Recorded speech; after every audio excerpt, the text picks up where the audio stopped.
Hi, this is Brinda. Welcome to my channel. Special TET Paper 2 Social Science கான classes conduct பண்ணிட்டு இருக்கேன். Classes மட்டும் இல்லாம test batch conduct பண்ணிட்டு இருக்கேன். Test batch ஓட rate just 499 rupees. Already 12 topic wise test finish பண்ணிருக்கோம். 4 weekly test வந்து finish பண்ணிருக்கோம். Test batchல நீங்க எப்போ join பண்ண போறீங்க? 158 member வந்து test batchல join பண்ணிருக்காங்க. நீங்க எப்போ test batchல join பண்ண போறீங்க? டெஸ்ட் பேட்ச்ல ஜாயின் பண்ணணும்னு விருப்பப்படுறவங்க கமெண்ட்ல இருக்கக்கூடிய டெலிகிராம் குரூப்ல ஜாயின் பண்ணுங்க. டெலிகிராம் குரூப் டிஸ்கிரிப்ஷன்ல என்னோட ஜிபே நம்பர் இருக்கும். அந்த ஜிபே நம்பருக்கு 499 rupees பே பண்ணிட்டு பேமெண்ட் ஸ்கிரீன்ஷாட் எனக்கு சென்ட் பண்ணுங்க. நான் உங்களை டெஸ்ட் பேட்ச் குரூப்ல ஆட் பண்ணிடுவேன். ஸோ இன்னைக்கு எதை பற்றி பார்க்க போகிறோம் அப்படின்னா தமிழ்நாடு ஹிஸ்ட்ரி. ஆல்ரெடி தமிழ்நாடு ஹிஸ்ட்ரியில் பல்லவர்கள் வரலாறு பார்த்துருந்தோம். பல்லவர்கள் வரலாறுக்கு முன்னாடிலாம் அந்த குரோனாலஜிக்கல் ஆர்டரில் யாரை பற்றி பார்க்கணும் அப்படின்னு பார்த்தீங்கன்னா சங்ககாலம் தான் பார்க்கணும். ஃபஸ்ட்டு சங்ககாலம் பார்க்கணும், அதுக்கடுத்து தான் பல்லவர்கள்லாம் பார்த்துருக்கணும். அந்த குரோனாலஜிக்கல் ஆர்டர் கொஞ்சம் மிஸ் ஆகிடுச்சு. ஸோ இன்றைக்கி வகுப்பில் சங்ககாலம் தான் பார்க்க போகிறோம். 6th standard 3rd termல இருக்கக்கூடிய ஒரு லெசன், அந்த லெசன் தான் பார்க்க போகிறோம். இப்போ சங்க காலத்தில் தென்னிந்தியாவில் எந்தெந்த மன்னர்கள்லாம் ஆட்சி செஞ்சாங்க அப்படின்னு பார்த்தீங்கன்னா சேரர், சோழர், பாண்டியர், அதாவது மூவேந்தர்கள் நம்ம சொல்லுவோம். என்னென்னு சொல்லுவோம்? மூவேந்தர்கள். வேந்தர் அப்படின்னா என்ன, எதை குறிக்கும்? வேந்தர் அப்படின்னா அரசர். வேந்தர்னா அரசர். மூவேந்தர்கள் அப்படின்னா இந்த 3 பேரையும் தான் சொல்லுவோம். சேரர், சோழர், பாண்டியர். இந்த பகுதியை ஆட்சி செய்யக்கூடியது யார்? சேரர்கள். இந்த பகுதி, அதாவது கரெக்டாக சொல்லணும்னா இந்த காவிரியை ஒட்டி, காவிரி மையப்பகுதியை வச்சு அதை ஒட்டிய பகுதிகளை ஆட்சி செய்கிறது சோழர்கள். கீழே தென் தமிழ்நாடு, கீழே இங்கே யார் ஆட்சி செஞ்சுட்டு இருந்தாங்க? பாண்டியர்கள். ஸோ இந்த சேரர், சோழர், பாண்டியர்கள் அண்ட் அது மட்டும் இல்லாமல் இந்த சங்க காலத்தில் மக்கள் வந்து எப்படிலாம் இருந்தாங்க, அவங்களோட கல்ச்சர் எப்படி இருந்தது, பண்பாடு எப்படி இருந்ததுன்றதை குறித்து தான் பார்க்க போகிறோம். வகுப்பை முழுமையாக பாருங்கள். என்ன சந்தேகம் அப்படின்னாலும் கேளுங்க, நான் உங்கள் டவுட்டை கிளாரிஃபை பண்ணுறேன். இப்போது சங்ககாலம் அப்படின்ற டேர்மு எங்கேருந்து யூஸ் பண்ணுறாங்க, ஏன் இதை வந்து சங்ககாலம் அப்படின்னு சொல்கிறாங்க அப்படின்னு பார்த்தீங்கன்னா, பாண்டியர்கள் என்ன பண்ணாங்க? சங்கம் வளர்த்தது யார்? பாண்டியர்கள். நம்ம எல்லாருக்குமே தெரியும். சங்கம் வளர்த்த பாண்டியர்கள் அப்படின்ற பாடல்கள் எல்லாம் கூட நம்ம கேள்விப்பட்டிருப்போம், அந்த டயலாகும் கேள்விப்பட்டிருப்போம். ஸோ சங்கம் வளர்த்த பாண்டியர்கள், அதாவது புலவர்களோட குழுமம் தான் சொல்கிறாங்க. ஒரு குரூப் ஆஃப் போயட், புலவர்கள். அவங்க என்ன பண்ணாங்க? நிறைய பாடல்கள்லாம் இயற்றினாங்க. ஸோ அதுக்கு பேர் சங்க இலக்கியம். சங்கம்னா புலவர்களோட குழுமம். அந்த புலவர்கள் இயற்றினதுக்கு பேர் சங்க இலக்கியம்.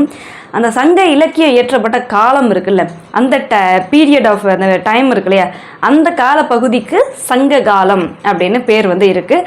ஸோ அந்த சங்க காலத்தில் எந்தெந்த மன்னர்கள்லாம் இருந்தாங்க? பாண்டியர்கள் மட்டும்தான் இருந்தாங்களான்னா, ஏன் சோழர்கள், சேரர்களையும் குறிப்பிடுறோம் அப்படின்னா, லைக் அதே காலகட்டத்தில் அவங்களும் தான் வாழ்ந்தாங்க. பாண்டியர்களோட நிறைய போர்லாமும் பண்ணியிருக்காங்க. நாம் இப்போ சேர அரசர்கள் பற்றி பார்க்கலாம். சேரர்கள் எங்கே ஆட்சி செஞ்சுட்டு இருந்தாங்க? இந்த பகுதி, அதாவது திருவிதாங்கூர், வடக்கு திருவிதாங்கூர், கொச்சி அண்ட் மலபார் பகுதி. அது மட்டும் இல்லாமல் கொங்கு மண்டலம். கொங்கு மண்டலம் அப்படின்னா லைக் கரெக்டாக சொல்லணும்னா அந்த கரூர், வஞ்சின்னு சொல்லுவாங்க. இதுக்கு முன்னாடி இருந்த பேர் வஞ்சி. ஸோ இந்த பகுதிகள்லாம் கொங்கு மண்டலம். கொங்கு மண்டலம் தமிழ்நாட்டில் இருக்கக்கூடியது தான் கொங்கு மண்டலம். ஸோ அந்த கொங்கு மண்டல பகுதி, கேரளாவில் இருக்கக்கூடிய பகுதிகள், இது எல்லாத்தையும் சேரர்கள் ஆட்சி செஞ்சிட்டு இருந்தாங்க. சேர மன்னர், சங்க காலத்தில் இருந்த ஒரு சேர மன்னர், ஃபேமஸாக ஒரு சேர மன்னர். அதாவது இந்த சிலப்பதிகாரத்தை இயற்றுறதுக்கு முக்கியமான காரணம், சிலப்பதிகாரத்தை யார் இயற்றினது? இளங்கோவடிகள். அந்த இளங்கோவடிகளோட பிரதர் யாருன்னு பார்த்தீங்கன்னா சேரன் செங்குட்டுவன். சேரன் செங்குட்டுவன் இளங்கோவடிகளோட பிரதர். அந்த சேரன் செங்குட்டுவன் ஒரு முக்கியமான அரசர் சேரர்களில், சங்ககால சேர மன்னர்களில் ஒரு முக்கியமான அரசர். அவர் என்ன பண்ணுறாரு அப்படின்னு பார்த்தீங்கன்னா, கண்ணகிக்கு சிலை வந்து எடுக்கணும் அப்படின்ற காரணத்துக்காக இமயமலையிலேருந்து, எங்கேருந்து இமயமலைக்கு அங்கே வந்து போர் பண்ணி போவார், படையெடுத்து போவார். ஸோ இமயமலையிலேருந்து என்ன பண்ணுவார் அப்படின்னு பார்த்தீங்கன்னா, கல் எடுத்துகிட்டு வருவார். யாருக்காக? கண்ணகிக்கு வந்து சிலை வந்து செய்யணும் அப்படின்றதுக்காக அங்கேருந்து கல் எடுத்துகிட்டு வந்து சிலை செஞ்சதா ஒரு சில ஹிஸ்ட்ரி இருக்குது. சில பேர் அங்கே போகலை அப்படின்னு சொல்லுவாங்க. நம்ம படிக்கிறது 6th புக்கில் இப்போ படிக்கிறது அங்கே போனாங்க அப்படின்றது தான். நம்ம இன்னும் கொஞ்சம் கிரிட்டிக்கலாக அதெல்லாம் அனலைஸ் பண்ணணும் அப்படின்னா நம்ம ஒன்றும் பிஹெச்டி படிச்சுட்டு இல்லை, நமக்கு எக்ஸாம் பாயிண்ட் ஆஃப் வியூவில். ஸோ இமயமலையிலேருந்து கல் எடுத்துகிட்டு வந்தார் அண்ட் பத்தினி தெய்வ வழிபாடை இன்ட்ரடியூஸ் பண்ணார். பத்தினி தெய்வ வழிபாடு அப்படின்றது கண்ணகி வழிபாடு. அந்த பத்தினி தெய்வ வழிபாடெல்லாம் இன்ட்ரடியூஸ் பண்ணியிருக்காங்க. இவங்க காலகட்டத்தில் தான், சேரன் செங்குட்டுவன் காலகட்டத்தில் தான். இப்போ சேரர்கள் பற்றி நமக்கு தெரியறதுக்கு முக்கியமான ஒரு ஆதாரம் என்ன அப்படின்னு பார்த்தீங்கன்னா, இது கொஷினில் கேட்பாங்க, இதுக்கு முன்னாடி இல்லாமல் கேட்டிருக்காங்க. பதிற்று பத்து அப்படின்றது அந்த நூல் மூலமாக, அந்த இலக்கியம் மூலமாக நமக்கு அதிகமாக யாரை பற்றி தெரிய வருது அப்படின்னா சேர மன்னர்கள் பற்றி தெரிய வருது பதிற்று பத்து மூலமாக. சேரர் வம்சத்தில் வேற எந்த அரசரும் வந்து முக்கியமானவங்க இல்லையா அப்படின்னு பார்த்தீங்கன்னா, இன்னொரு அரசரையும் குறிப்பிடுறாங்க, சேரல் இரும்பொறை. அவர் என்ன பண்ணுறாரு அப்படின்னு பார்த்தீங்கன்னா, அவரோட பெயர்லேயே நாணயங்கள்லாம் அச்சடித்து வெளியிட்டிருக்காரு சேரல் இரும்பொறை.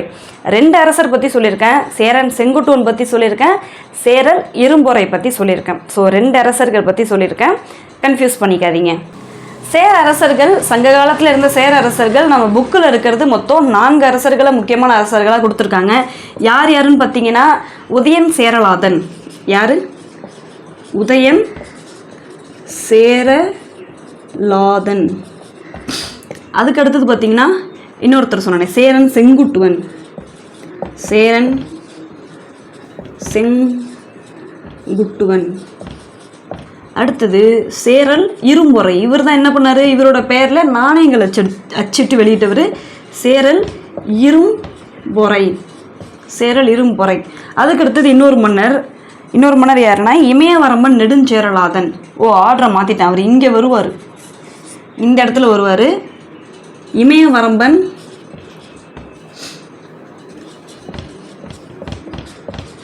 இமயவரம்பன் நெடுஞ்சேரலாதன்.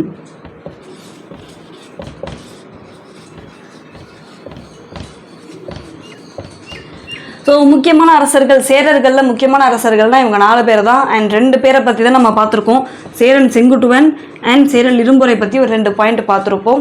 6th புக்கில் அவ்வளோதான் கொடுத்துருக்காங்க. நம்ம 11th புக் பார்த்தாலும் அந்தளவுக்கு சங்ககாலம் பற்றி அந்தளவுக்கு ஒரு டீப் ஹிஸ்ட்ரிலாம் இருக்காது. நெக்ஸ்ட்டு சோழர்கள் பற்றி பார்க்கலாம். இன்னொரு இங்கே முக்கியமான விஷயம், நம்ம சோழாஸ் பற்றி இன்னொரு வகுப்பு பார்ப்போம், அது பிற்கால சோழர்கள். பிற்கால சோழர்கள்னால் எக்ஸாம்பிளுக்கு உங்களுக்கு சொல்லணுன்னா, தஞ்சை பெரிய கோயிலை கட்டின ராஜராஜ சோழன், ராஜேந்திர சோழன், அதுக்கு அடுத்தது அதாவது 1ஆம் ராஜேந்திர சோழன், 2ஆம் ராஜேந்திர சோழன், 1ஆம் ராஜராஜ சோழன், நிறைய அரசர்கள் இருக்காங்க இல்லையா.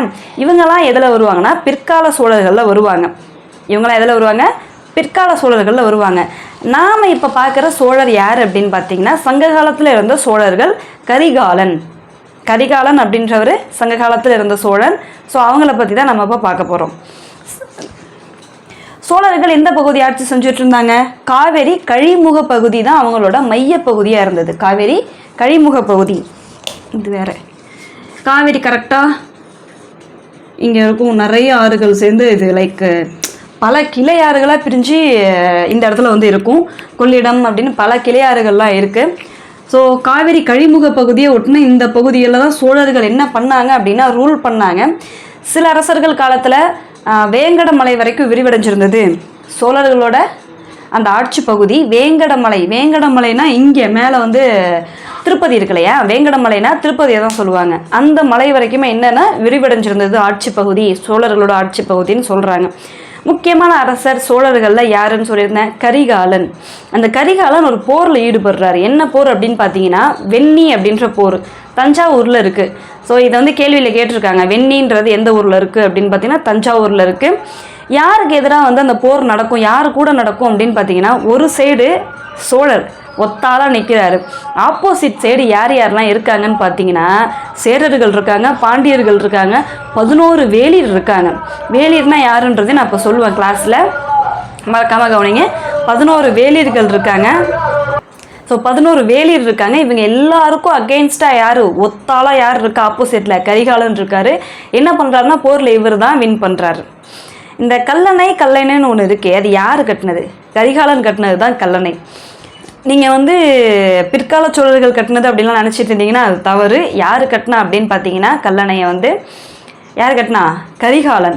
இன்னொன்று, இந்த பொன்னியின் செல்வன் படம் வந்ததுலேருந்து கல்லணையை கட்டினது யார் அப்படின்னு யார் நினச்சிட்டு இருந்தாங்கன்னா, அந்த பொன்னியின் செல்வன் படத்தில் கரிகாலன் அப்படின்ற மாதிரி ஒரு கேரக்டர் யாருன்னு பார்த்தீங்கன்னா விக்ரம் வந்து நடிச்சிருப்பார். ஸோ அவர் தான் என்ன பண்ணியிருப்பார், கல்லணையை கட்டினார் அப்படின்ற மாதிரி சொல்லிட்டு இருந்தாங்க நிறைய பேர். அவர் இல்லை, அவர் பிற்கால சோழர். அவர்லாம் வந்து பிற்கால சோழர். நம்ம பார்க்குறது சங்க காலத்தில் இருந்த முற்கால சோழர்கள் பற்றி பார்த்துட்ருக்கோம். ஸோ கல்லணையை கட்டினது யார்? சங்க காலத்தில் இருந்த கரிகாலன். அவர் தான் வந்து கல்லணையை கட்டியிருக்காரு. அண்ட் இன்னொரு முக்கியமான விஷயம், இப்போ சேரர்கள் பற்றி சொல்லக்கூடிய ஒரு இலக்கியம் அப்படின்னா பதிற்று பத்து சொன்னோம் இல்லையா, சேரர்கள் பற்றி சொல்லக்கூடியது பதிற்று பத்து, சோழர்கள் பற்றி சொல்லக்கூடியது பட்டினப்பாலை. சோழர்கள் பற்றி சொல்லக்கூடியது சோழர்கள் பற்றி சொல்லக்கூடியது என்ன? பட்டினப்பாலை. பட்டினப்பாலை. நான் ரொம்ப எழுதாமல் 1-2 பாயிண்ட்டை மட்டும் எழுதுறேன். என்னென்னா லைக் ரொம்ப எழுதி சொன்னால் ரொம்ப டைம் போயிட்டே இருக்குன்றதுனால, அது ஸ்டோரி மாதிரியும் இல்லைன்றதுனால கொஞ்சம் கம்மியாகவே எழுதுகிறேன். சோழர்களை பற்றி சொல்லக்கூடியது பட்டினப்பாலை. அது ரொம்ப ரொம்ப ரொம்ப முக்கியமான ஒரு புக்கு. அது 14 கீழ்கணக்கு நூலை சார்ந்தது. 14 கீழ்கணக்கு, 14 மேல்கணக்கு அப்படின்லாமும் சொல்லுவாங்க. அது தமிழ் மேஜர் இருந்தீங்கன்னா உங்களுக்கு நல்லாவே தெரியும் 14 கீழ்கணக்குனா என்ன, மேல் கணக்குனா என்ன அப்படின்றது. 14 கீழ்கணக்குனா அது ஐ திங்க் ஒரு 18 பாடல்கள் இருக்கும் நான் நினைக்கிறேன். மறந்துடுச்சு, எனக்கு கொஞ்சம் அது ரிலேட்டடாக மறந்துடுச்சு. முன்னாடி படிச்சிருக்கேன், கொஞ்சம் மறந்துடுச்சு. தமிழ் மேஜர் யாராச்சும் இருந்தீங்க அப்படின்னா 14 கீழ்கணக்குனா என்னன்றதை கமெண்ட்டில் சொல்லுங்கள், மற்றவங்களும் தெரிஞ்சுக்கிட்டோம். இப்போது சோழ அரசர்கள், முக்கியமான அரசர்கள்னு கரிகால் வளவனை மட்டும் தான் பார்த்தோம். அவர் மட்டும் இல்லை, அதனில இன்னும் ஒரு சில அரசர்களும் இருக்காங்க. யார் யாருன்னு பார்த்தீங்கன்னா இளஞ்செட் சென்னி, இளஞ்செட் சென்னி. நீங்கள் இந்த பின்னாடி வரக்கூடிய பேர்களை பார்த்துட்டே வாங்களேன். சென்னி, அதுக்கடுத்தது கரிகால் வளவன். இந்த இடத்துல என்ன இருக்குது? வளவன் இருக்குது. தெளிவாக பார்த்துட்டே இருங்க. வளவன். அடுத்தது கோச்செங்கனான், செங்கனன். அதுக்கடுத்தது கிள்ளி வளவன், பெருநர் கிள்ளி. நெக்ஸ்ட்டு கிள்ளி வளவன். இங்கே என்ன இருக்குது? திரும்ப வளவன் வந்திருக்கா? கிள்ளி வளவன். அதுக்கடுத்தது பெருநர் கிள்ளி.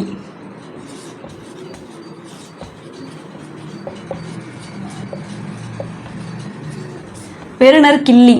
ஸோ இதெல்லாம் என்ன அப்படின்னு பார்த்தீங்கன்னா சோழ அரசர்களை இருக்கக்கூடிய பட்டங்கள்னு கூட சொல்லலாம்.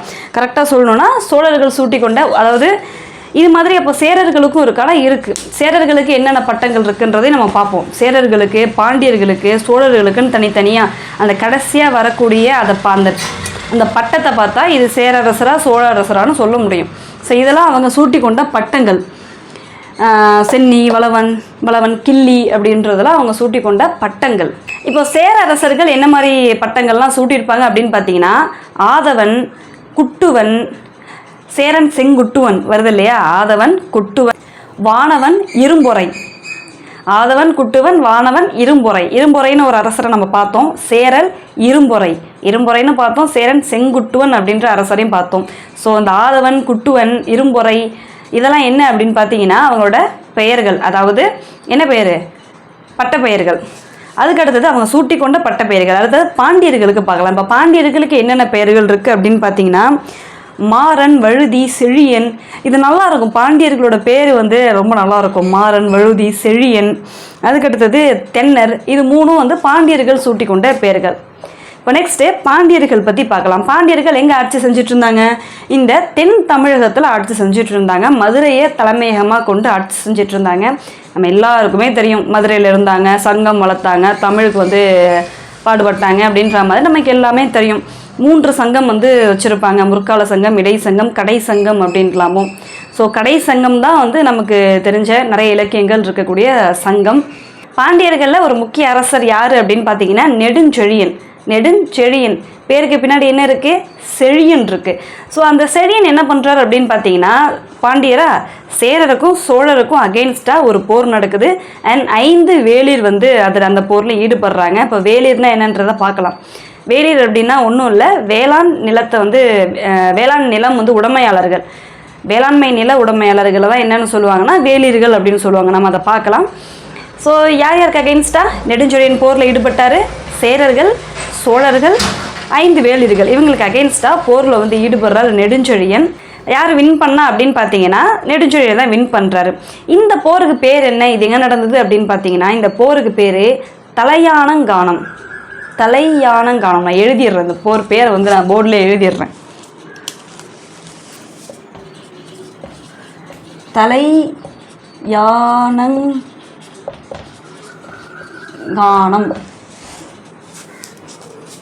தலையானங்கானம் சாரி, இதில் தலையாளங்கானம். கானம் போருக்கு பேர். நெடுஞ்செழியன் போரில் ஈடுபட்டாலே சேரருக்கும் பாண்டியருக்கும் 5 வேலியர்களுக்கும் இடையில நடைபெற்ற போருக்கு பேர் தலையாலங்கானம். அவருக்கு ஒரு பட்டமும் இருக்கும், தலையானங்கானத்து செருவென்ற நெடுஞ்செழியன் அப்படின்ற மாதிரி ஒரு பேர் வந்து இருக்கும் அவருக்கு. ஏன்னா அந்த போரில் வந்து என்ன பண்ணிட்டாரு, வின் பண்ணிட்டாரு. ஸோ அது குறித்து அந்த மாதிரி ஒரு பேர் இருக்கும் அவருக்கு. ஸோ இப்போ பாண்டியர்களில் வேற யார் முக்கிய அரசர்னு பார்த்தீங்கன்னா முதுகுடுமி பெருவழுதி அப்படின்ற ஒரு அரசர் இருக்கார். பேருக்கு பின்னாடி என்ன வருது, வழுதி வருது இல்லையா? ஸோ இதெல்லாம் என்னது, பட்டப்பெயர்கள். ஸோ அந்த முதுகுடுமி பெருவழுதி என்ன பண்ணுறாரு அப்படின்னா வேத வேள்விகளுக்காக என்ன பண்ணுறாருன்னா நிலத்தை கொடையாக கொடுக்குறாரு. வேத வேள்விகளுக்காக என்ன பண்ணுறாரு, வேத வேள்வி நடத்துனதுக்காக என்ன பண்ணுறாங்க, நிலங்களை கொடையாக கொடுக்குறாங்க. ஸோ இது எப்படி தெரியுது நமக்கு அப்படின்னு பார்த்தீங்கன்னா ஒரு செப்பேடு மூலமாக நமக்கு தெரிய வருது. வேள்விக்குடி செப்பேடு அப்படின்றது மூலமாக தெரிய வருது. ஒரு கிராமத்தை வந்து கொடையாக வந்து இந்த மன்னர் முதுகுடுமி பெருவழுதி கொடுக்குறாரு. வேத வேள்விகளை நடத்துனதுக்காக பிராமணர்களுக்கு டொனேட் பண்ணுறாரு. Tax free land. இதெல்லாம் இந்த லேண்ட்லேருந்து டேக்ஸ் வந்து வாங்க மாட்டாங்க. இதெல்லாம் டேக்ஸ் ஃப்ரீ லேண்டு, அதாவது தமிழில் சொல்லணும்னா டேக்ஸ் ஃப்ரீ லேண்டு வரி இல்லாத நிலம்னு சொல்லலாம். வரி இல்லாத நிலம், வரியற்ற நிலம், இதுக்கு வரிலாம் வந்து போட மாட்டாங்க. ஸோ யார் நிலத்தை யார் கொடுக்குறாங்க பாருங்கள். அது என்னமோ ஒரு சமூகத்துக்கு மட்டும் ஃபேவராகவே நடந்துகிட்டு இருப்பாங்க எப்போதும் அரசர்கள். இப்போ பாண்டியர்கள் காயின்ஸ்லாம் அச்சடிச்சிருக்காங்க. அந்த பாண்டியர்கள் காயின்ஸ் அச்சடித்ததில் ஒரு சைடு அவங்களோட சிம்பிள் என்ன, மீன். அந்த ஒரு சைடு சிம்பிள் அவங்களோட மீனையும் இன்னொரு சைடு யானையின் உருவத்தையும் வந்து பதிச்சிருக்காங்க அவங்க அச்சடித்த காயின்ஸில், நாணயங்களில். முக்கியமான பாண்டிய அரசர்கள் யார் யார், ஒரு 2 பேர் சொல்லியிருந்தேன். யார் சொல்லியிருந்தேன், நெடுஞ்செழியன் சொல்லியிருந்தேன். அதுக்கடுத்தது முதுகுடுமி பெருவழுதி சொல்லியிருந்தேன். அண்ட் அது மட்டும் இல்லாமல் இன்னும் ஒரு 2 அரசர்கள் இருக்காங்க. நன்மாறன் ஒருத்தர், நெடியோன் அப்படின்னு ஒருத்தர். நன்மாறன், நெடியோன். மாறன், வழுதி, செழியன், இதெல்லாம் என்ன, பாண்டியர்களோட பட்டப்பெயர்கள். பேருக்கு பின்னாடி வருது பாருங்க, நீங்கள் கவனிச்சிங்கன்னா தெரியும். பேருக்கு பின்னாடி எல்லாமே இருக்குது, மாறன், வழுதி, செழியன் அப்படின்ட்டுலாம். இப்போது சேரர், சோழர், பாண்டியர் இவங்களோட துறைமுகங்கள் எதுன்னு பார்த்தீங்கன்னா சேரர்களுக்கு முசிறி இந்த சைடு இருக்குது. சேரர்களுக்கு முசிறி துறைமுகம். அடுத்தது சோழர்களுக்கு எது துறைமுகம் அப்படின்னு பார்த்தீங்கன்னா புகார். சோழர்களுக்கு புகார் எது, புகார்னா என்னது, காவேரி பூம்பட்டினம் தான் புகார் அப்படின்னு சொல்லுவாங்க. காவேரி பூம்பட்டினம் தான் புகார் அப்படின்னு சொல்லுவாங்க. ஸோ காவேரி பூம்பட்டினம் எங்கே இருக்குது, இங்கே இருக்குது. ஸோ அந்த காவேரி பூம்பட்டினம் என்னது, துறைமுக நகரம். சோழர்களோட துறைமுக நகரம். பாண்டியர்களோட துறைமுக நகரம் எதுன்னு பார்த்தீங்கன்னா கொர்க்கை, அதாவது இப்போ இருக்கக்கூடிய தூத்துக்குடி தான் வந்து என்னன்னு பார்த்தீங்கன்னா கொர்க்கை. ஐ திங்க் நான் மேப்பு மாற்றி வரைஞ்சதுனால இங்கே குறிச்சிட்டேன், சாரி. கொஞ்சம் இறக்கமாக வரும் கொர்க்கை. நீங்கள் வேணால் தூத்துக்குடியை வந்து எடுத்து பாருங்கள். அந்த தூத்துக்குடி தான் இப்போ இருக்கக்கூடிய கொர்க்கை. கொர்க்கை தான் இப்போ இருக்கக்கூடிய தூத்துக்குடி. அது என்னன்னு பார்த்தீங்கன்னா பாண்டியர்களோட துறைமுகம். ஸோ 3 துறைமுகங்கள் பற்றி பார்த்துருக்கோம். அடுத்தது சேரர்களோட தலைநகரம் எது அப்படின்னு பார்த்தீங்கன்னா, அதாவது கேபிட்டல், ஹெட் குவார்ட்டர்ஸ், கேபிட்டல் எதுன்னு பார்த்தீங்கன்னா வஞ்சின்னு சொல்லலாம், இல்லை கரூர். தமிழ்நாட்டில் இருக்கக்கூடிய பிளேஸ் தான் அவங்களோட கேபிட்டலாக இருந்திருக்கு. சோழர்களோட கேபிட்டல் எது அப்படின்னு பார்த்தீங்கன்னா உறையூர் எங்கே இருக்கும் அப்படின்னு பார்த்தீங்கன்னா இது உறையூர்.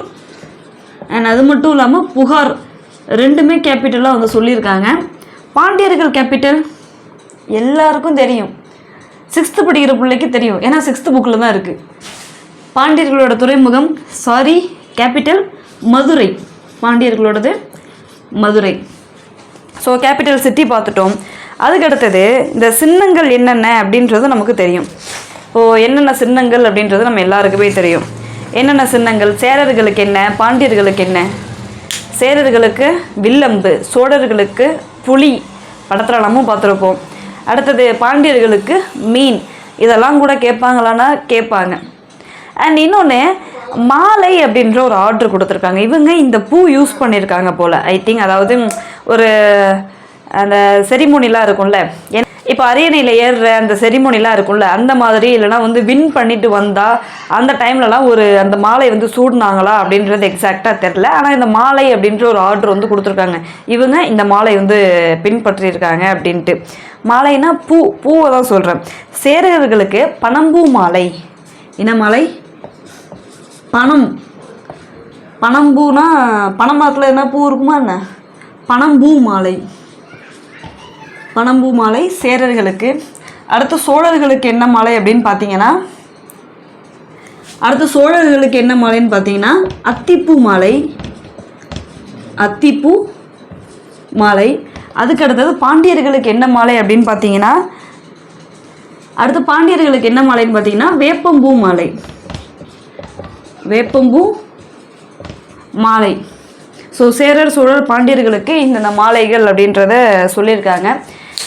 நெக்ஸ்ட்டு நம்ம எதை பற்றி பார்க்க போகிறோம் அப்படின்னா இந்த வேளிர்னு சொன்னோன்னே அவங்க யார், இல்லை வேறு என்னென்ன குறுநில மன்னர்கள்லாம் இருந்தாங்க, சேரர் சோழா பாண்டியா தான் இருந்தாங்களான்னா அப்படி இல்லை. ஆயர்கள் அண்ட் வேளிர். கிழார்னா ஒன்றும் இல்லை, அவங்க கிராம தலைவர், அவ்வளோதான். கிழார் அப்படின்னா அந்த கிராமத்தை நிர்வாகம் பண்ணிட்டு இருந்திருப்பாங்க. வேளிர் அப்படின்னா வேளாண்மை நில உடைமையாளர்கள் தான் வேளிர் அப்படின்னு சொல்கிறோம். முக்கியமாக கடையேழு வள்ளல்கள்னு அழைக்கப்படுற ஒரு 7 வேளிர்கள் இருக்காங்க. முக்கியமான மன்னர்கள். அவங்கள கடையேழு வள்ளல்கள் அப்படின்னு சொல்லுவோம். கடையேழு வள்ளல்கள் யார் அப்படின்னு பார்த்தீங்கன்னா பாரி, காரி, ஓரி, பேகன், ஆய், அதியமான், நல்லி.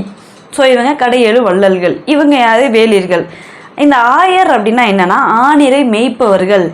ஆய் இல்லைன்னா ஆயர் அப்படின்னு சொல்லுவாங்க. அவங்க என்னென்னா ஆணிரை மேய்ப்பவர்கள், ஆடு மாடு மேய்க்கிறவங்க. வேறு ஒன்றும் இல்லை, ஆணிரை மேய்ப்பவர்கள்னா ஆடு மாடு மேய்க்கிறவங்க. ஸோ அந்த ஆடு மாடு மேய்க்கிறவங்க அப்படின்றது அவங்களும் ஒரு குறுநில அரசர்கள், சிற்றரசர்கள், கரெக்டாக சொல்லணும்னா சிற்றரசர்களாக இருந்திருக்காங்க. இப்போது நெக்ஸ்ட்டு நம்ம இந்த திணை பார்க்க போகிறோம். 5 திணைகள் என்னென்ன அப்படின்றத பார்க்க போகிறோம். சங்க காலத்தில் இருந்த அந்த சமூக அமைப்பு அண்ட் 5 திணைகள் குறித்து பார்க்க போகிறோம். குறிஞ்சி, முல்லை, மருதம், அடுத்தது நெய்தல், நெக்ஸ்ட்டு பாலை. இப்போது குறிஞ்சி அப்படின்னா உங்களுக்கு எல்லாருக்குமே தெரியும். குறிஞ்சினா என்ன? குறிஞ்சினா மலையும் மலை சார்ந்த இடமும். முல்லைனா காடும் காடு சார்ந்த இடமும். மருதம் வயலும் வயல் சார்ந்த இடம். மருதம் வயலும் வயல் சார்ந்த இடம். நெய்தல் கடலும் கடல் சார்ந்த இடமும் நெய்தல். அடுத்து பாலை மணலும் மணல் சார்ந்த இடமும் பாலை. ஸோ இது நம்ம எல்லாருக்குமே தெரியும். குறிஞ்சி, முல்லை, மருதம், நெய்தல் 5 திணைகள். அது என்னென்ன அப்படின்றது தெரியும். அதுக்கடுத்தது அவங்க செய்யக்கூடிய வேலைகள். இப்போ குறிஞ்சி நில மக்கள் என்ன வேலை செய்வாங்க, முல்லை நில மக்கள் என்ன வேலை செய்வாங்க, அண்ட் அந்த மக்களை எப்படி அழைப்பாங்கன்றதும் கேட்கறதுக்கு நிறைய வாய்ப்பு இருக்குது, கேட்பாங்க. இப்போ குறிஞ்சி நில மக்கள் என்ன ஒர்க் பண்ணிட்டு இருந்தாங்க அப்படின்னு பார்த்தீங்கன்னா வேட்டையாடுதல், இல்லைன்னா உணவு சேகரித்தல், வேட்டையாடுதல், இதிலலாம் ஈடுபட்டு இருப்பாங்க. அடுத்தது முல்லையில் இருக்கிறவங்க ஆணிரை மேய்த்தல். என்னது? ஆணிரை மேய்த்தல். அடுத்து மருதத்தில் இருக்கிறவங்க நம்ம எல்லாருக்கும் தெரியும் என்ன செஞ்சுருப்பாங்க, மருதத்தில் வேளாண்மை செஞ்சுருப்பாங்க.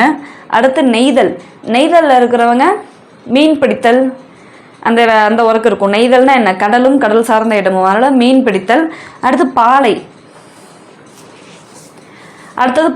பாலையில் பார்த்தீங்கன்னா வீரச் செயல்கள் அப்படின்னு குறிப்பிட்டிருக்காங்க.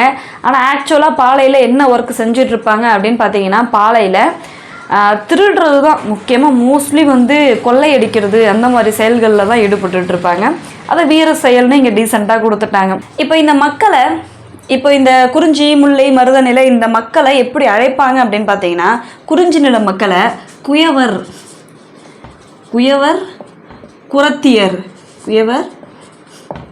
குரத்தியர். இவங்க என்ன பண்ணுறாங்கன்னு பார்த்தோம், குறிஞ்சி, முல்லை என்ன பண்ணுறாங்கன்னு பார்த்தோம், ஆணிரை மேய்க்கிறாங்க. அப்போ இவங்க ஆயர்,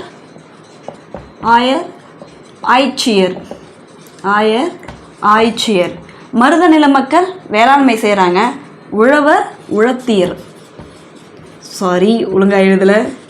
உழவர், உழத்தியர். அடுத்தது நெய்தல் நில மக்கள் பரதவர், நுலத்தியர். அங்கே வாழக்கூடிய மக்களை இப்படி அழைப்பாங்க, பரதவர், நுலத்தியர் அப்படின்ட்டு. பாலை நில மக்களை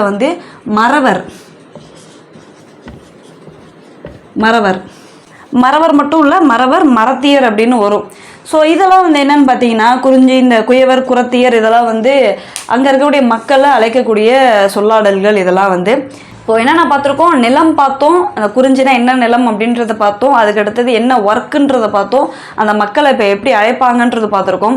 நெக்ஸ்ட்டு இவங்க வழிபடக்கூடிய அந்த தெய்வங்கள் எந்தெந்த தெய்வங்களை அவங்க வழிபடுவாங்க அப்படின்னு பார்த்தீங்கன்னா குறிஞ்சி என்ன தெய்வம், குறிஞ்சி நில தெய்வம் என்ன சொல்லுங்கள்? முருகன். குறிஞ்சி நில தெய்வம் முருகன். முல்லை நில கடவுள் மாயோன். மாயோன் அப்படின்னா விஷ்ணு. மாயோன்னா விஷ்ணு, அதாவது பெருமாள். முல்லை நில மக்கள் யாரை வந்து தெய்வமாக வழிபடுறாங்க? மாயோன், விஷ்ணு. அடுத்தது மருத நில மக்கள் இந்திரன். இந்திரனை வழிபடுறாங்க.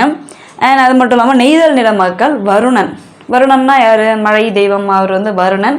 அடுத்தது பாலை. பாலை வந்து கொற்றவை, காளி. வீர செயல்களில் ஈடுபடுறாங்க இல்லையா? ஸோ அவங்க எப்படி ஒரு தீரமான ஒரு சாமியெல்லாம் கும்பிடணும். கொற்றவை அப்படின்னா காளி. காளி எப்படி இருக்கும்? ரொம்ப பயங்கரமாக ஆக்ரோஷமாக இருக்கக்கூடிய ஒரு தெய்வம். அந்த காளியை வந்து கொற்றவையை வந்து வழிபடுறவங்க பாலை நில மக்கள். சங்க காலத்தில் எப்படி ஆட்சி அமைக்கிறாங்கன்னு பார்த்தீங்கன்னா, ஒரு அரசர் இருக்கார். அரசருக்கு அடுத்தது யார் வருவா? பரம்பரையான முறை தான் ஃபாலோ பண்ணியிருக்காங்க. அரசருக்கு அடுத்தது அவரோட மூத்த மகன் தான் வருவாங்க. என்னவா? அடுத்த அரசராக வருவாங்க. சங்க காலத்தில் அரசர் எப்படிலாம் அழைக்கப்படுறாரு அப்படின்னு பார்த்தீங்கன்னா, கோன் அண்ட் மன்னன், அரசன். இந்த மன்னன், அரசன் இதெல்லாம் நமக்கு தெரியும். கொற்றவன், இறைவன், வேந்தன், இந்த பெயர்கள்லையும் வந்து அரசர் வந்து அழைக்கப்பட்டிருக்காரு. அரச பரம்பரை, அந்த பதவி எப்படி அப்படின்னு பார்த்தீங்கன்னா பரம்பரையான ஒரு பதவி தான். இப்போ அப்பா வந்து இறந்துட்டார் அப்படின்னா அதுக்கு அடுத்தது யார் வருவா? அவரோட மூத்த பையன் வந்து என்னவா வருவார்? அரசராக வருவார். ஸோ அந்த பசங்களுக்குள்ளே அடிச்சுக்க கூடாது அப்படின்றதுக்காக என்ன பண்ணுவாங்க அப்படின்னா, முன்னாடியே இளவரசனை சூஸ் பண்ணிடுவாங்க. இவர் தான் அடுத்த அரசர். அரசர் இறந்ததுக்கு அப்புறமா அடுத்தது இவர் தான் அப்படின்றத சூஸ் பண்ணிடுவாங்க. ஸோ அரசர் இறந்துடுறாரு. அதுக்கு அடுத்தது யார் வருவா? அவர் சூஸ் பண்ண அந்த மூத்த மகன் தான் வருவாங்க. அந்த மூத்த மகன் இளவரசனுக்கு பேர் என்ன அப்படின்னு பார்த்தீங்கன்னா கோமகன். கோமகன். கோமகன்னா என்ன? கோனா அரசன், அரசனோட மகன், அதான் கோமகன். அந்த கோமகன் அவரோட தம்பி. இப்போது கோமகன் இருக்கார், ஒரு இளவரசர் இருக்கார். அவரோட தம்பி இளங்கோ. இளங்கோ அதாவது அதுக்கு அடுத்தது கோமகனோட தம்பி. இளங்னா இளமை, அவரோட இளமையாக இருக்கிறவர் இளங்கோ அப்படின்னு வந்து அழைக்கப்படுறாரு. இந்த அரசர்கள்லாம் சங்க காலத்தில் வாழ்ந்த அரசர்கள் எந்த அளவுக்கு வீர தீரமாக இருந்திருக்காங்க அப்படின்னு பார்த்தீங்கன்னா, புறமுதுகில் காயம் பட்டுட்டு அப்படின்னா சாப்பிடாமலே இருந்து உண்ணாவிரதம் இருந்து உயிரை வந்து திறந்துருவாங்களாம்.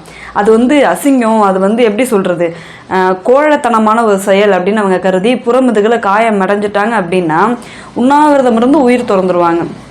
யார்? சங்க காலத்தில் இருந்த அரசர்கள். அந்த அளவுக்கு அவங்க வந்து இருந்திருக்காங்க. அண்ட் இப்போ வந்து அரச பதவி ஏறுறாங்கல்ல, அந்த செரிமொனிக்கு பேர் என்ன அப்படின்னு பார்த்தீங்கன்னா அரச கட்டிலில் ஏறுதல் அப்படின்னு. அதுக்கு பேர் ஒன்றும் இல்லை, அரச கட்டிலில் ஏறுதல் அப்படின்ற ஒரு பேர் வந்து இருக்குது. என்ன வரி வாங்கினாங்க அப்படின்னு பார்த்தீங்கன்னா இறை. இறைன்றது நிலவரி. நிலவரிக்கு பேர் என்ன? இறை. இப்போ அரசர் இருக்காங்க, அரசருக்கு ஹெல்ப் பண்ணுறதுக்கு எப்படி இருந்தாலும் அரசவை இருக்கணும், அரசவையில் சபை இருக்கணும். என்னென்ன மாதிரியான சபைகள் சங்க காலத்துலலாம் இருந்திருக்கு அப்படின்னு பார்த்தீங்கன்னா ஐம்பேராயம், எண் பேராயம். அது என்ன ஐம்பேராய குழு, எண் பேராயம் குழு அப்படின்னா என்னன்றதுனா, ஐம்பேராயம்னா 5 நபர்கள் அடங்கிய ஒரு குழு, எண் பேராயம்னா 8 பேர் அடங்கிய ஒரு குழு. அதில் முக்கியமான ஆட்கள்லாம் இருப்பாங்க. எக்ஸாம்பிளுக்கு முக்கியமான ஒரு அமைச்சர் இருப்பார், படை தளபதி இருப்பார். அந்த மாதிரி முக்கியமான ஆட்கள்லாம் வந்து அந்த குழுவில் வந்து இருப்பாங்க. ஐம்பேராயமும் செயல்பட்டுருக்கு, சில சமயங்களில் எண் பேராயமும் இருந்திருக்கு சங்க காலத்தில். இப்போ அரசர் இருக்காங்க, அரசருக்கு சபைகள்லாம் இருக்குது. அரசரை வந்து பாதுகாக்கிறதுக்கு அண்ட் அரசர் போர் புரியறதுக்கு என்னெல்லாம் இருந்திருக்கும்? ஒரு படை இருந்திருக்கும். அந்த படை தளபதிக்கு என்ன பேர் அப்படின்னு பார்த்தீங்கன்னா தானை தலைவன். தானை தலைவன், படை தளபதிக்கு பேர் தானை தலைவன். என்னென்ன மாதிரிலாம் வெப்பன்ஸ் யூஸ் பண்ணியிருப்பாங்க? இப்போ என்ன AK-47 அந்த மாதிரிலாம் வெப்பன், இன்னும் அட்வான்ஸ்டாக வெப்பன்ஸ் யூஸ் பண்ணுற அளவுக்கு அவங்க என்ன அந்த அளவுக்கு அவங்களுக்கு நாலேஜ் இருந்துச்சானா அதெல்லாம் இப்போ கண்டுபிடிக்கல, வெடிமருந்துலாம் கண்டுபிடிக்கல. ஸோ அவங்க என்ன மாதிரி யூஸ் பண்ணியிருப்பாங்க? ஈட்டி, வில், அம்பு, தோமாரம், இந்த மாதிரியான கருவிகள்லாம் தான் யூஸ் பண்ணிட்டு இருந்தாங்க. இந்த ஆயுதங்களெல்லாம் ஒரு இடத்துல வந்து வச்சுருப்பாங்களே, எப்படி இருந்தாலும் ஆயுத கிடங்கு அந்த மாதிரிலாம் இருக்கும்ல, அதுக்கு பேர் என்ன அப்படின்னு பார்த்தீங்கன்னா படை கொட்டில். அதாவது ஆயுத கிடங்கெல்லாம் இருக்கக்கூடிய இடங்களுக்கு பேர் படை கொட்டில் அப்படின்னு பேர். சரி, இப்போ அரசர் இருக்கார், அரசருக்கு சபை இருக்குது, அதுக்கடுத்தது வந்து படை இருக்குது. அதுக்கடுத்தது தப்பு பண்ணால் படை இருக்குது, காவலாளிகள் இருப்பாங்க. மீறி தப்பு பண்ணிட்டான் ஒருத்தவன், காவலாளிகளே வந்து அதுக்கு நீதி கொடுத்துட்றதா? இல்லைல்ல, நீதிமன்றம்னு ஒன்று இருக்கும்ல. அந்த நீதிமன்றம் யார்? அரசவை தான் அந்த நீதிமன்றம். அரசர் தான் அந்த உயர் அதிகாரி, அதாவது உயர் நீதிபதி, உச்ச நீதிமன்ற நீதிபதி இல்லை உயர் நீதிமன்ற நீதிபதி. அது யார்? அரசர் தான். அரசர் தான் அந்த நீதிபதி. அண்ட் வேணால் அங்கே இருக்கக்கூடிய அமைச்சர்களை கலந்தாலோசித்து என்ன பண்ணுவார்? அவர் நீதி வந்து சொல்லுவார். ஆனால் ஃபைனலாக முடிவு சொல்கிறது யாருன்னா அது அரசராக தான் இருப்பார். ஸோ இது எல்லாமே எதை அடங்கி இருக்குது? அரசர் தான் உச்சபட்ச அதிகார கையில் இருக்கக்கூடியது அரசருக்கு மட்டும்தான் இருக்குது. இப்போ நெக்ஸ்ட்டு இந்த ஆட்சி பகுதியை எப்படிலாம் பிரித்து வந்து நிர்வாகம் பண்ணிகிட்ருக்காங்க அப்படின்னு பார்த்தீங்கன்னா, நம்ம நிறைய வகுப்பில் பார்த்துருப்போம் மண்டலம் அப்படின்ட்டு. அதாவது ஒரே ஆட்சி பகுதியை அந்த ஒரு முழுசாக அந்த ஆட்சி பகுதியை ஃபுல்லாக ஒரு அரசரால் கவர்ன் பண்ண முடியாது, பாதுகாக்க முடியாதுன்னு பகுதிகளை பிரிப்பாங்க. மாநிலமாக பிரிப்பாங்க, மாவட்டமாக பிரிப்பாங்க, கிராமமாக பிரிப்பாங்க. இப்போவும் அப்படி தான் நடந்துகிட்டு இருக்கு. அதாவது அரசருக்கு பதிலாக இங்கே ஒரு ரெப்ரசன்டேட்டிவ் பார்த்துக்கிட்டு இருப்பாங்க இல்லையா. லைக் கலெக்டர் இருக்காங்க, மாவட்டத்தில் டேக்ஸ் எல்லாம் கலெக்ட் பண்ணக்கூடிய அந்த முக்கியமான ஒர்க்கெல்லாம் பார்க்கறதுக்காக கலெக்டர் இருக்கார், தாலுக்கா ஆஃபீஸர் இருக்கார், கிராமத்தில் விஏஓ இருக்கார். அது மாதிரி தான் ஒரு எக்ஸாம்பிளுக்கு சொல்கிறேன். ஸோ அது மாதிரி தான் முன்னாடியும் இருந்துச்சு. அதை தான் நம்ம ஃபாலோ பண்ணிகிட்ருக்கோம். என்னென்ன மாதிரி பிரிச்சிருக்காங்க அப்படின்னு பார்த்தீங்கன்னா, ஒரு காலகட்டத்துக்கும் அந்த பெயர்கள் மாறும். இதுக்கு முன்னாடி வந்து முகலாயர்கள் காலத்தில் நம்ம அந்த பேர் வேறு மாதிரி இருந்துச்சு.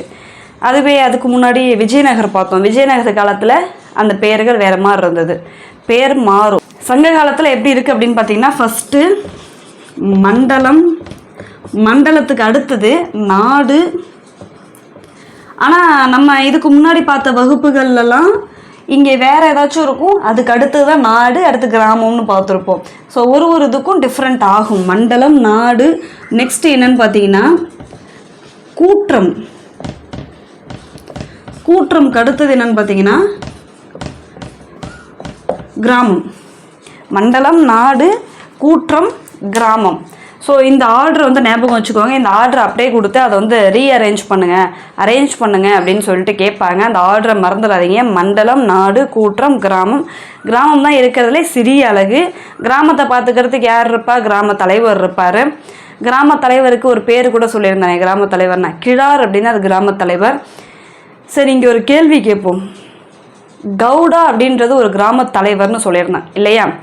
அது எந்த ஆட்சி காலத்தில், அதாவது எந்த அரசரோட இல்லை எந்த பேரரசு இருந்தப்போ கவுடா அப்படின்னா அது வந்து கிராம தலைவர் பதவியில் இருந்தது?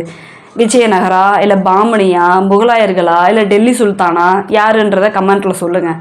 ஏன்னா நம்ம நிறைய கேப் விட்டு பொறுமையாக பார்த்துட்டு இருந்தோம் இடைக்கால வரலாறுலாம், இடைக்கால இந்திய வரலாறு. ஸோ சொல்லுங்கள். இப்போ எதை பற்றி பார்த்துட்ருக்கோம்? தமிழ்நாட்டு வரலாறு பார்த்துருக்கோம், பல்லவர் பார்த்தோம், இப்போ சங்ககால ஹிஸ்ட்ரி பார்க்குறோம். இதுக்கு அடுத்தது நாளைக்கு ஏன்ஷியன் இந்தியன் ஹிஸ்ட்ரி ஸ்டார்ட் ஆகிடும்.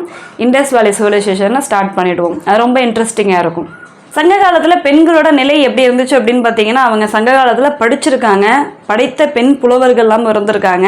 முக்கியமான ஒரு சில புலவர்கள் இருக்காங்க. நம்ம எல்லாருக்கும் தெரிஞ்ச ஒரு புலவர் ஔவையார் மட்டும் இல்லாமல் வெள்ளி வீதியார், காக்கை பாடினியார் அப்படின்ற இன்னும் ஒரு சில பெண்பால் புலவர்களும் இருந்தாங்க. எனக்கு ஞாபகத்தில் இருக்கிறது இந்த 2 பேர் தான். ஔவையார், வெள்ளி வீதியார், காக்கை பாடினியார் சொல்லிட்டேன். 3 பேர் நான் சொல்லிட்டேன். அடுத்தது ஆதிமந்தியார், பொன்முடியார். இவங்க எல்லாருமே என்னது? பெண்பால் புலவர்கள். அதாவது இந்த சங்க காலத்தில் இருந்த படித்த பெண்பால் புலவர்கள். ஸோ இப்போ பெண்களோட நிலை எப்படி இருந்தது அப்படின்னு பார்த்தீங்கன்னா, அவங்க படிக்கிறதுக்கு அவங்களுக்கு ரைட்ஸ் இருந்தது. அது மட்டும் இல்லாமல் இவங்கள தான் நான் மேரேஜ் பண்ணிப்பேன் அப்படின்னு சூஸ் பண்ணுறதுக்கு ரைட்ஸ் இருந்தது. நீங்கள் சங்க காலத்து அந்த இலக்கியத்தெல்லாம் படிச்சிங்கன்னா, அகநானூறுலாம் படிச்சிங்கன்னா தெரியும். தலைவன், தலைவி அப்படின்ட்டு இப்போல்லாம் என்ன பாட்டு எழுதுறாங்க, அதோட வந்து ரொம்ப அழகாக நான் சொல்லியிருப்பாங்க. அது வந்து ஆபாசமாலாம் இருக்காது, ரொம்ப அழகாக வந்து சிலதெல்லாம் சொல்லியிருப்பாங்க. லைக் தலைவனை பார்க்காம தலைவி வந்து உடல் மெலிஞ்சிட்டா, எந்த அளவுக்கு மெலிஞ்சிட்டா அப்படின்னா வளையல் கீழே கலண்டு விழுற அளவுக்கு அவள் மெலிஞ்சிட்டா அப்படின்ற மாதிரி சொல்லியிருப்பாங்க. இரவு இன்னும் கொஞ்சம் நீளக்கூடாதா அப்படின்ற மாதிரியெல்லாம் வந்து அது ரொம்ப அழகாக இருக்கும். லைக் சேவல் கொஞ்சம் லேட்டாக கூவக்கூடாதா அப்படின்ற மாதிரிலாம் சொல்லியிருப்பாங்க. அதெல்லாம் தான் ரெப்ரசண்ட்டாக எடுத்துக்கிட்டு, அதெல்லாம் தான் ஒரு ரெஃபரன்ஸாக எடுத்துக்கிட்டு இப்போ இருக்கக்கூடிய பாடல்கள்லாம் சொல்லிட்டு இருந்துகிட்ருக்காங்க. இப்போ இருக்கக்கூடிய நிறைய பாடல்கள்லாம் அந்த லிரிக்ஸ் நம்ம வந்து கேள்விப்பட்டிருப்போம் இல்லையா, இது மாதிரி. ஸோ இதெல்லாம் அங்கேயிருந்து காப்பி அடிக்கிறது தான். நம்ம எங்கே ஆரம்பித்தோம், இங்கே வேறு எங்கேயோ வந்துட்டு. ஓகே, சங்ககால புலவர்கள் எல்லாமே பெண்பால் புலவர்கள் இருந்திருக்காங்க, படிச்சிருக்காங்க. இந்த ஆணை தான் நான் சூஸ் பண்ணுவேன் அப்படின்னு அவங்களுக்கு சூஸ் பண்ணுறதுக்கு ரைட்ஸ் இருக்குது. அந்த கால பெண்களுக்கு இவரை தான் நான் மேரேஜ் பண்ணிப்பேன் அப்படின்னு சூஸ் பண்ணுறதுக்கு என்ன இருக்குது? அந்த பெண்களுக்கு ரைட்ஸ் இருக்குது, உரிமை இருக்குது. ஆனால் அந்த காலத்தில் சங்க காலத்துலேயே இருந்துச்சு. இப்போ வரைக்கும் பல வீடுகளில் நான் இவங்கள தான் மேரேஜ் பண்ணிப்பேன் அப்படின்ற அந்த உரிமை வந்து நிறைய இடங்களில் மறுக்கப்பட்டுக்கிட்டே இருக்குது. அப்படி ஒரு பெண்ணு அப்படி சூஸ் பண்ணிட்டா அப்படின்னா அவங்க யார் என்ன ஏது அந்த ஆம்பளை வந்து யார் என்ன ஏதுன்னெலாம் பார்த்து இப்போ வரைக்கும் ஆணவ படுகொலைகள் நடந்துக்கிட்டு தான் இருக்குது. நம்ம அசிங்கப்படணும். நம்மளோட முன்னோர்கள் எந்த அளவுக்கு இருந்திருக்காங்க, எந்த அளவுக்கு பெண்களை நடத்தியிருக்காங்க, ஆனால் நம்ம எப்படி நடத்திட்டு இருக்கோம், நம்ம எப்படி இருக்கோம், இன்னும் மாறாமல் நிறைய விஷயங்கள் இன்னும் வந்து மாறாமல் நம்ம வந்து எப்படி இருந்திருக்கோம் அப்படின்ட்டு நம்ம அசிங்கம்தான் படணும் சில விஷயங்களில். மத நம்பிக்கையெல்லாம் எப்படி இருந்ததுன்னு பார்த்தீங்கன்னா, நான் முன்னாடியே சொல்லிட்டேன் என்னென்ன சாமிலாம் வழிபட்டாங்க அப்படின்றது. முருகன், மாயோன், அடுத்தது இந்திரன், வருணன், கொற்றவை, இந்த மாதிரி கடவுள்களையும் வழிபட்டிருக்காங்க. முக்கியமாக நடுகள் வழிபாடு இருந்திருக்கு. நடுகள் வழிபாடு என்ன அப்படின்னா, போரில் ஒரு வீரர் வந்து இறந்துடுறாரு, ஒரு போரில் வீரர் இறந்துட்டார் அப்படின்னா அவர் ஞாபகமாக ஒரு நடுகளை வந்து வச்சு அதை வந்து வழிபடுவாங்க.